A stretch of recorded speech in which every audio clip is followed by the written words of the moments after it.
Kejaksaan Agung menerima penyerahan para tersangka dan barang bukti dari Barreskrim Polri terkait kasus pembunuhan Brigadir Nofriansyah Yosua Huta Barat atau Brigadir J Rabu 5 Oktober.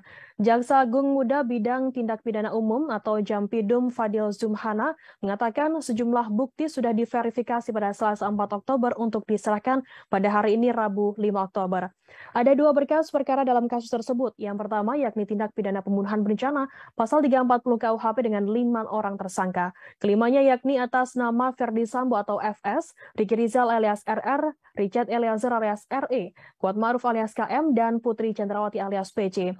Sementara kedua yakni obstruction of justice dalam penanganan kasus tersebut dengan 7 tersangka.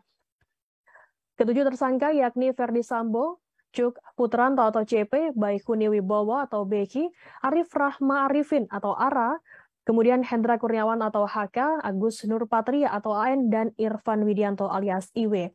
Tersangka diduga melanggar pasal 49 jangto pasal 33 dan atau pasal 48 ayat 1 jangto pasal 32 ayat 1 nomor 19 tahun 2016 Undang-Undang ITE. Selain itu mereka juga dijerat pasal 55 ayat 1 dan atau pasal 221 ayat 1 kedua dan atau pasal 233 KUHP.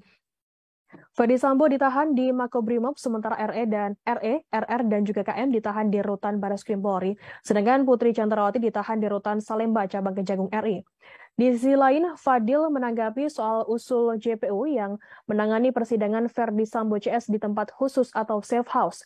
Menurutnya safe house tidak diperlukan untuk kelima orang tersebut.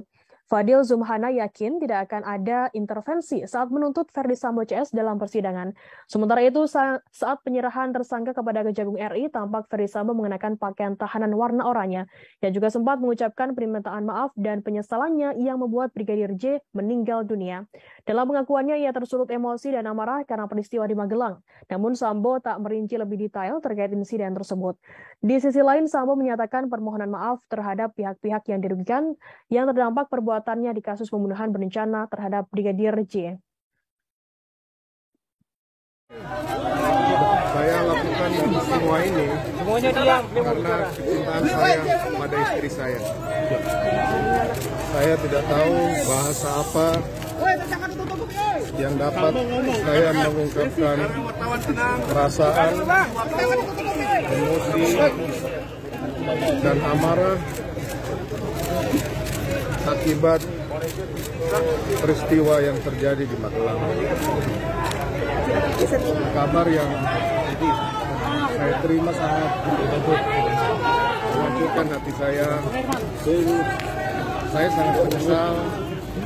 Saya sangat emosi pada saat itu. Pak, santai dong, Pak. Saya siap untuk menjalani semua proses hukum. Istri saya tidak bersalah. Terima kasih sudah nonton. Jangan lupa like, subscribe, dan share ya.